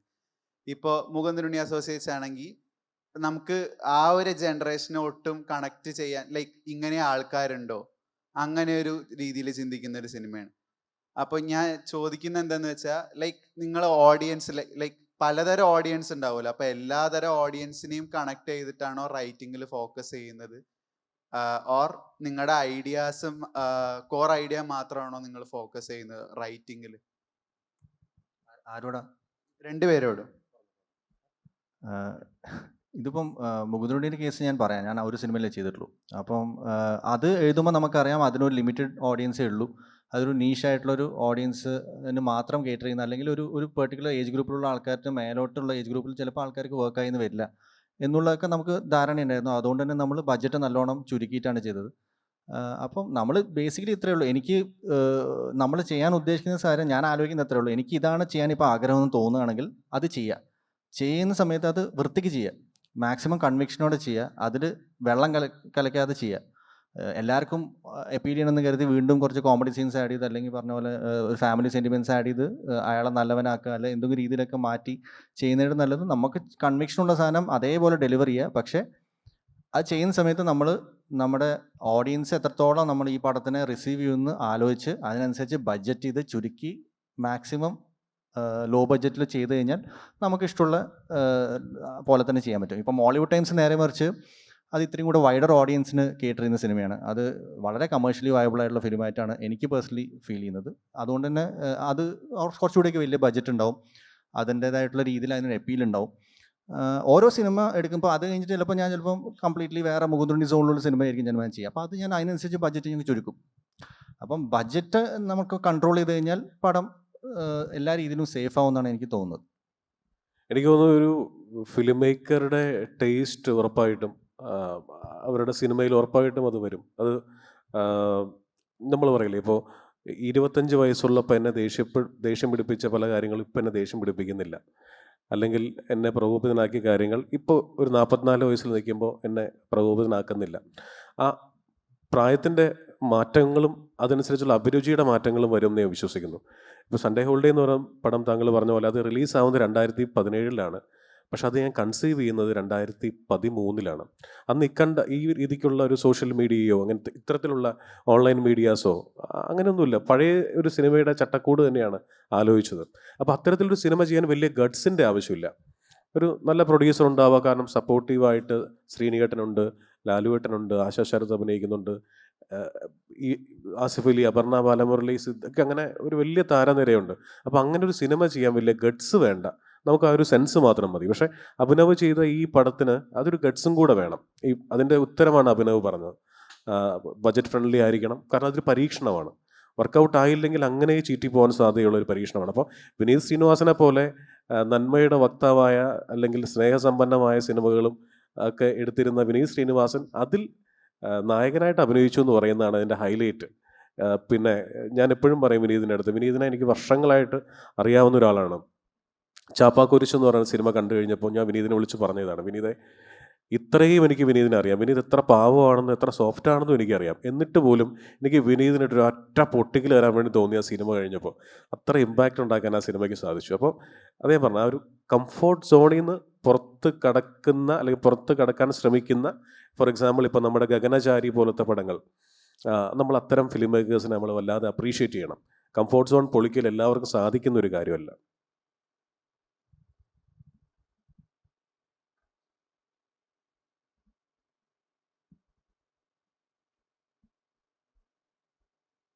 Good evening. Good evening sir. എൻ്റെ ചോദ്യം രണ്ടുപേരോടും കൂടിയാണ്, ലൈക്ക് ജിസാറിനോടും അഭിനവ് ചേട്ടനോടും കൂടിയാണ്. ലൈക്ക് ആക്ച്വലി എന്നെ നിങ്ങൾ രണ്ടുപേരുടെ സിനിമകളും ഭയങ്കര എന്നെ ഇൻഫ്ലുവൻസ് ചെയ്തിട്ടുണ്ട്, അതും രണ്ട് രീതിയിൽ.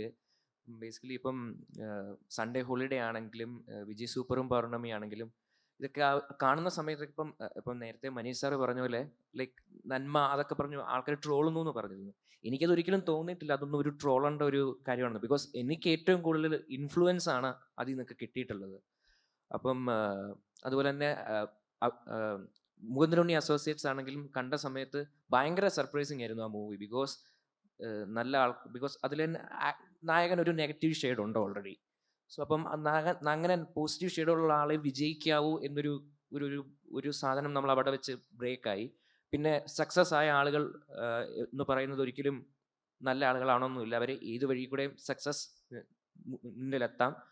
അപ്പം എൻ്റെ ഒരു ക്വസ്റ്റ്യൻ എന്ന് പറയുന്നത് ഈ രണ്ട് മൂവിയും ഇപ്പം സാറിൻ്റെ ആയാലും ജിസാറിൻ്റെ ആയാലും അഭിനവ് സാറിൻ്റെ ആയാലും ഈ രണ്ട് മൂവീസും രണ്ട് തലത്തിൽ നിൽക്കുന്നതാണ്. അപ്പം എഴുതുന്ന ഒരു പ്രോസസ്സിൽ എനിക്ക് തോന്നുന്നു ഓൾറെഡി മനീഷ് സാർ അത് ചെറുതായിട്ട് ഡിസ്കസ് ചെയ്തിട്ടുണ്ടായിരുന്നു, ലൈക്ക് ഓഡിയൻസിൻ്റെ ഇതിനെപ്പറ്റി. അപ്പം എഴുതുന്ന ഒരു ടൈമിൽ ലൈക്ക് അതെങ്ങനെയാണ്, അപ്പം ഓഡിയൻസ് എങ്ങനെ അത് റിസീവ് ചെയ്യും, ഓഡിയൻസിൻ്റെ രീതിയിൽ അത് എങ്ങനെയാണ് അത് റിഫ്ലക്റ്റ് ചെയ്യുക, അങ്ങനെ ഒരു ടെൻഷൻ അല്ലെങ്കിൽ ഒരു സംഭവം ക്രിയേറ്റ് ചെയ്യാറുണ്ട്? അത് ഉണ്ടെങ്കിൽ തന്നെ അത് എങ്ങനെയാണ് സാർ അതിന് ഉറപ്പായിട്ടും ഏത് സിനിമ എഴുതുമ്പോഴും നമുക്ക് ഈ സിനിമ റിലീസിൻ്റെ തലേദിവസം വരെ അല്ലെങ്കിൽ ആ തിയേറ്ററിലേക്ക് നമ്മൾ പ്രീമിയർ ഷോ കാണാൻ വേണ്ടി കയറുന്നവരെ നമുക്ക് എല്ലാം ടെൻഷനാണ്.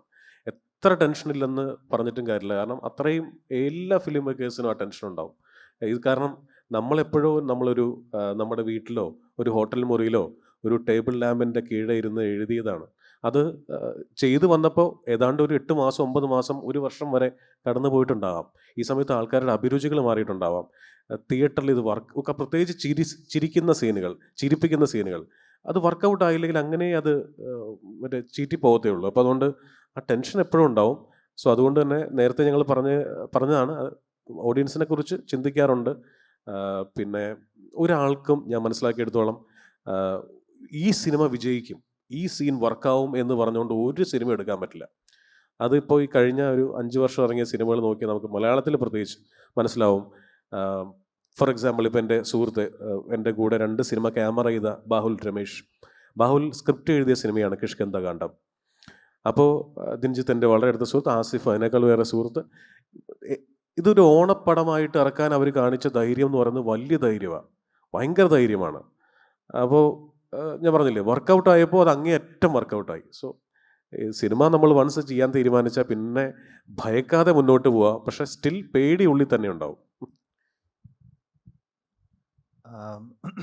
ആക്ച്വലി ജിസർ പറഞ്ഞ തന്നെയാണ് എനിക്കും പറയാനുള്ളത്. പിന്നെ ആകെ എനിക്കൊരു ആഡ് ചെയ്യാനുള്ള കാര്യം എന്ന് പറയുന്നത്, നമ്മളൊരു സിനിമ ചെയ്യാൻ ആലോചിക്കുന്ന സമയത്ത് ട്രെൻഡ് നോക്കിയും ഇത് ഓഡിയൻസിന് വർക്കാവോ എന്നൊക്കെ നോക്കിയും ചെയ്യാതിരിക്കുന്നത് നല്ലതായിരിക്കും. കാരണം ആ തീരുമാനമാണ് നമ്മൾ ആദ്യം കറക്റ്റ് ആയിരിക്കേണ്ടത്. ബാക്കിയൊക്കെ നമ്മൾ എല്ലാ പ്രോസസ്സൊക്കെ സെയിമാണ്.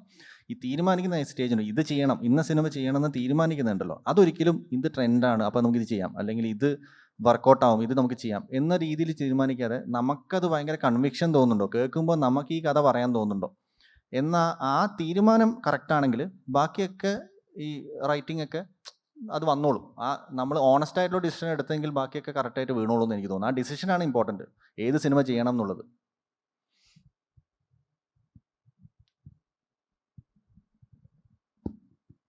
ഇതൊരു ക്യൂരിയോസിറ്റി ക്വസ്റ്റ്യൻ മാത്രമാണ്. ഇപ്പോൾ ഒരുപാട് ഇൻഫ്ലുവൻസേഴ്സ് ഒക്കെ they are doing a great job, they are having a lot of audience. അപ്പോൾ you both as directors for casting, do you prefer looking at available options from influencers, or do you still prefer going the other way, how you have been usually doing it?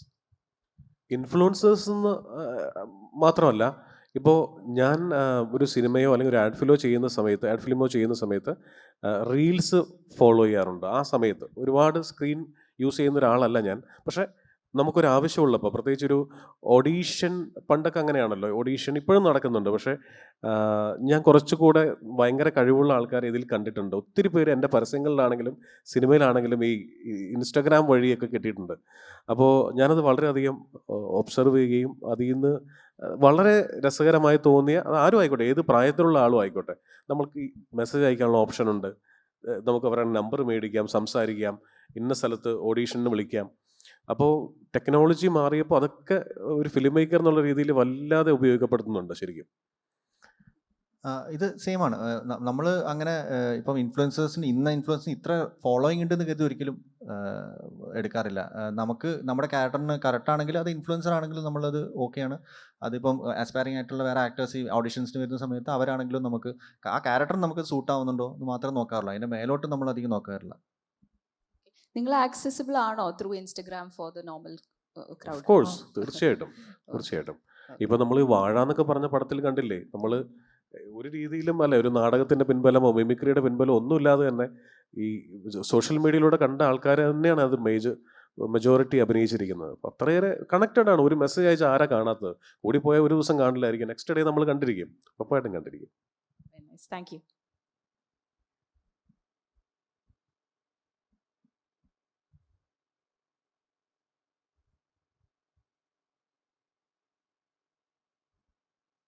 Hi. ഇപ്പോൾ മലയാളത്തിലുള്ള ഒരു 90% cinema നോക്കി കഴിഞ്ഞാൽ നമ്മുടെ ground റിയാലിറ്റീനെ എങ്ങനെ depict ചെയ്യുന്ന പോലത്തെ സിനിമകളാണ്. സാധാരണ ഒരു മനുഷ്യൻ എങ്ങനെയാണ് ഓരോ സിറ്റുവേഷനിലും പെരുമാറുക, അത് തന്നെ നമുക്ക് സിനിമയിലും കാണാൻ പറ്റുന്നത്. അപ്പോൾ ജിസ് സാറ് പറഞ്ഞൊരു കാര്യമുണ്ട്, ഇപ്പോൾ മലയാളത്തിലൊരു സിനിമ ഇറങ്ങിയാൽ 2 ആഴ്ച കഴിയുമ്പോൾ നമുക്ക് ഹിന്ദിയിൽ നിന്നും തമിഴിൽ നിന്നും ഒക്കെയാണ് റിവ്യൂ വരുന്നതെന്നുള്ളത്. അപ്പോൾ ആ വൈഡ് അക്സെപ്റ്റൻസിനെയാണ് അത് സൂചിപ്പിക്കുന്നത്.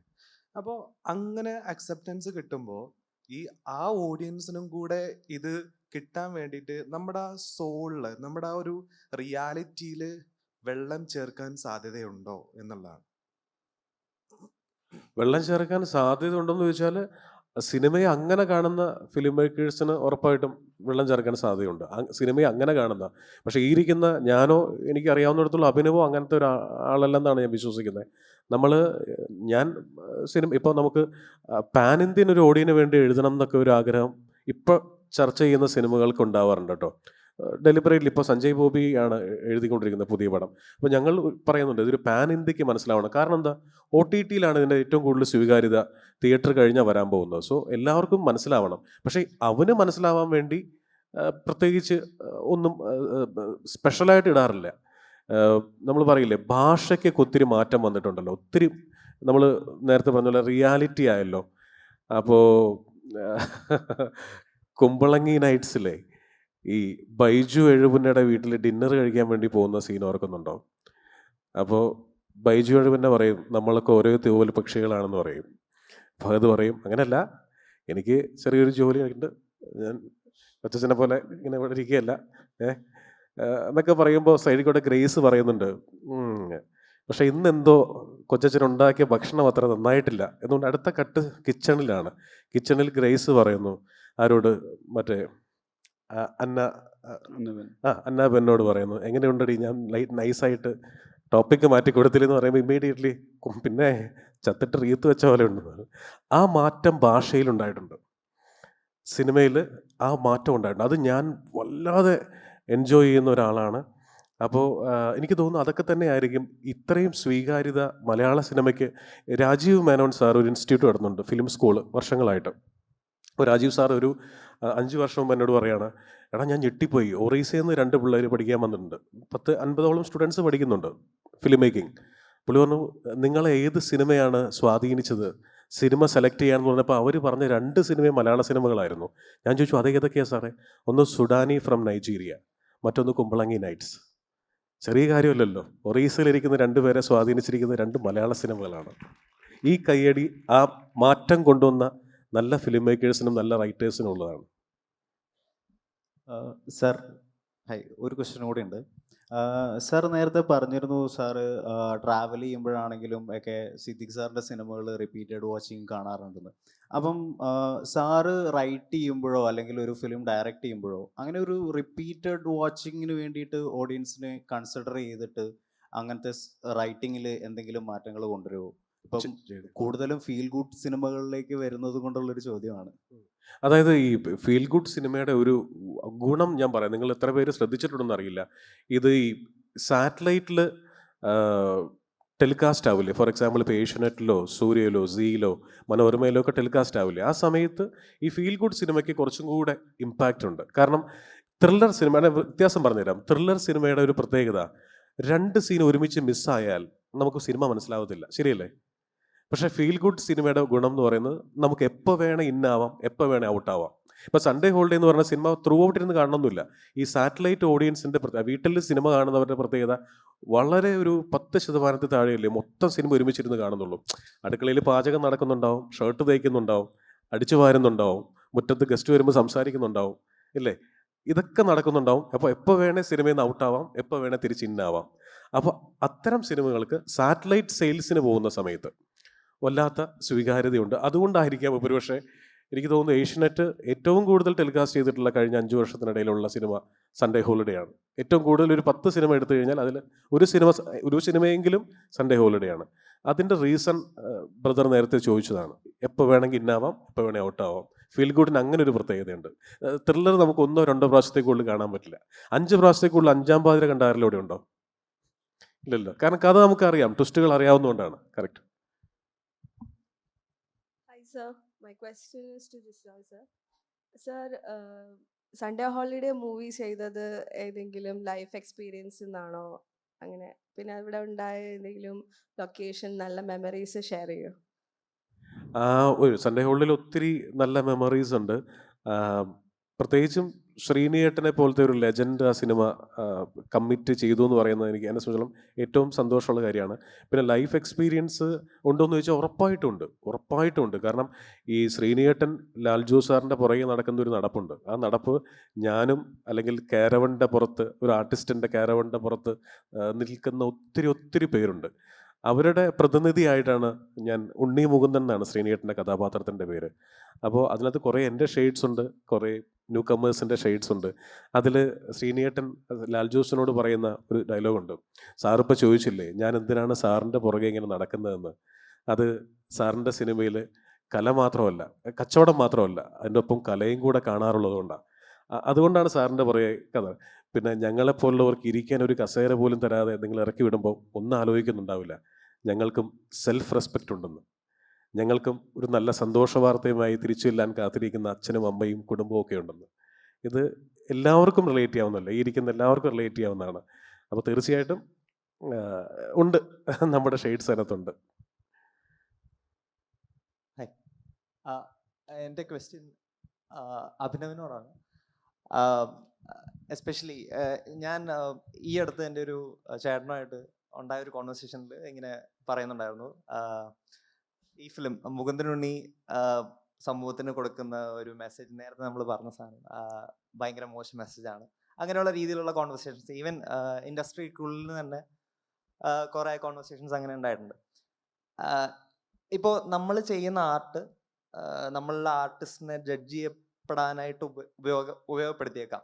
ലൈക്ക് ഇയാൾ പേഴ്സണലി ഇങ്ങനെ ആയിരിക്കുമോ എന്നുള്ളൊരു ചോദ്യം വൈഡർ ഓഡിയൻസിൻ്റെ ഭാഗത്ത് നിന്ന് ഒബ്വിയസ്ലി ഉണ്ടായേക്കാം. അതിനെപ്പറ്റി ചിന്തിക്കാറുണ്ടോ, കൺസേൺഡ് ആവാറുണ്ടോ? Or how do you overcome that thing? ഇല്ല, ഫസ്റ്റ് ആൻഡ് ഫോർമോസ്റ്റ് ആക്ച്വലി പറയുക മുകുന്ദനുണ്ണി അങ്ങനെ മോശം മെസ്സേജ് ഒന്നും കൊടുക്കുന്നില്ല എന്നാണ് ഞാൻ വിശ്വസിക്കുന്നത്. കാരണം അത് മോശമായിട്ടുള്ള ആൾക്കാർ സക്സസ്ഫുൾ ആവുന്നുണ്ട്, കർമ്മയൊന്നും അവരെ എഫക്റ്റ് ചെയ്യുന്നില്ല എന്നുള്ള ഞാൻ മനസ്സിലാക്കിയ സത്യമാണ്. അത് ഇതിലൂടെ കമ്മ്യൂണിക്കേറ്റ് ചെയ്യാൻ ഞാൻ നോക്കിയിട്ടുള്ളത്. അതിന് മേലോട്ടൊന്നും ഞാൻ സംശയിച്ചിട്ടില്ല. ചിലപ്പോൾ അതിൽ ഈ പറഞ്ഞ പോലെ അങ്ങനെ ഇമേജ് ഇല്ല, അങ്ങനെയൊന്നും കോൺഷ്യസ് ആവാറില്ല. അങ്ങനെ എന്നെക്കുറിച്ച് ഇങ്ങനെ വിചാരിക്കണം, ഞാൻ ആ രീതിയിൽ കോൺഷ്യസേ അല്ല. സോ അത് ബോദർ ചെയ്യാറില്ല.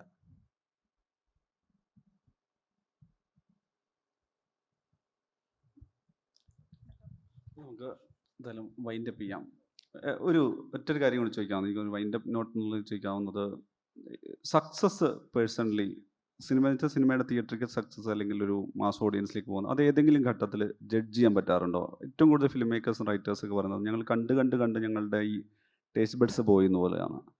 ഈ രണ്ട് പേരോട് എന്ന് വെച്ച് കഴിഞ്ഞാൽ സക്സസ് കൂടെയുള്ള രണ്ട് ഫിലിം മേക്കേഴ്സ് എന്നുള്ള രീതിയിൽ ചോദിക്കുന്നതാണ്.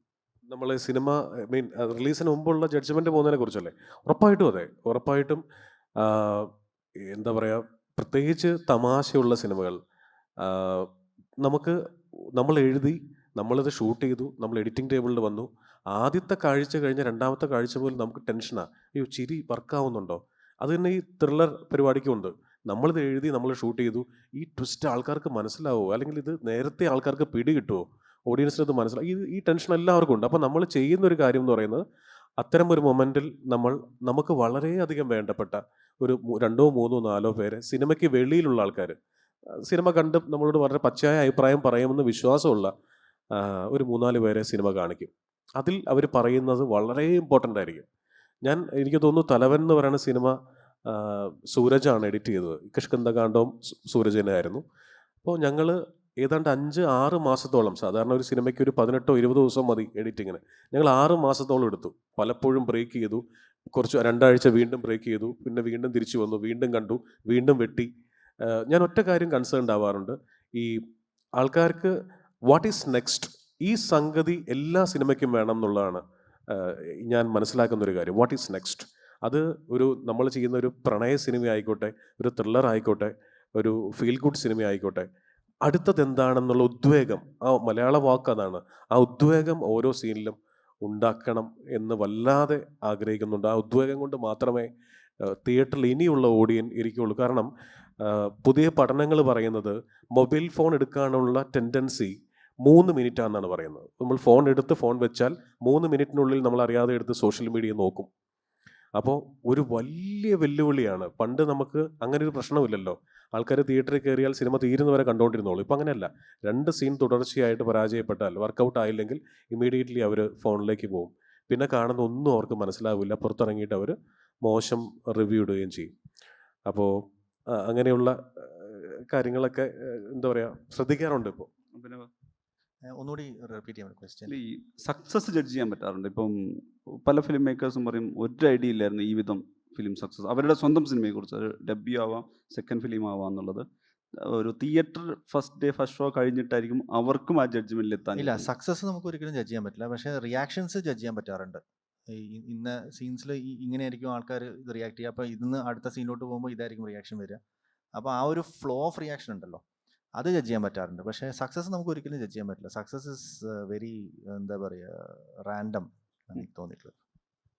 അപ്പോൾ thank you Jis, thank you Abhinav. അപ്പോൾ രണ്ടുപേരുടെയും ഈ വർഷം തുടങ്ങാനിരിക്കുന്ന വളരെ പ്രധാനപ്പെട്ട പ്രൊജക്റ്റ്, അതിന് രണ്ടുപേർക്കും ഭാവുകങ്ങൾ കൂടി. Thank you so much Manish. Thank you. Thank you.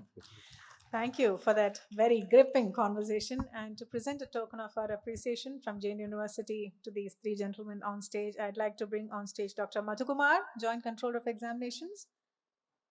Yes. And Dr. R. Satikumar, Deputy Dean of Student Affairs. Are you here, sir? Yes. Please do come on stage.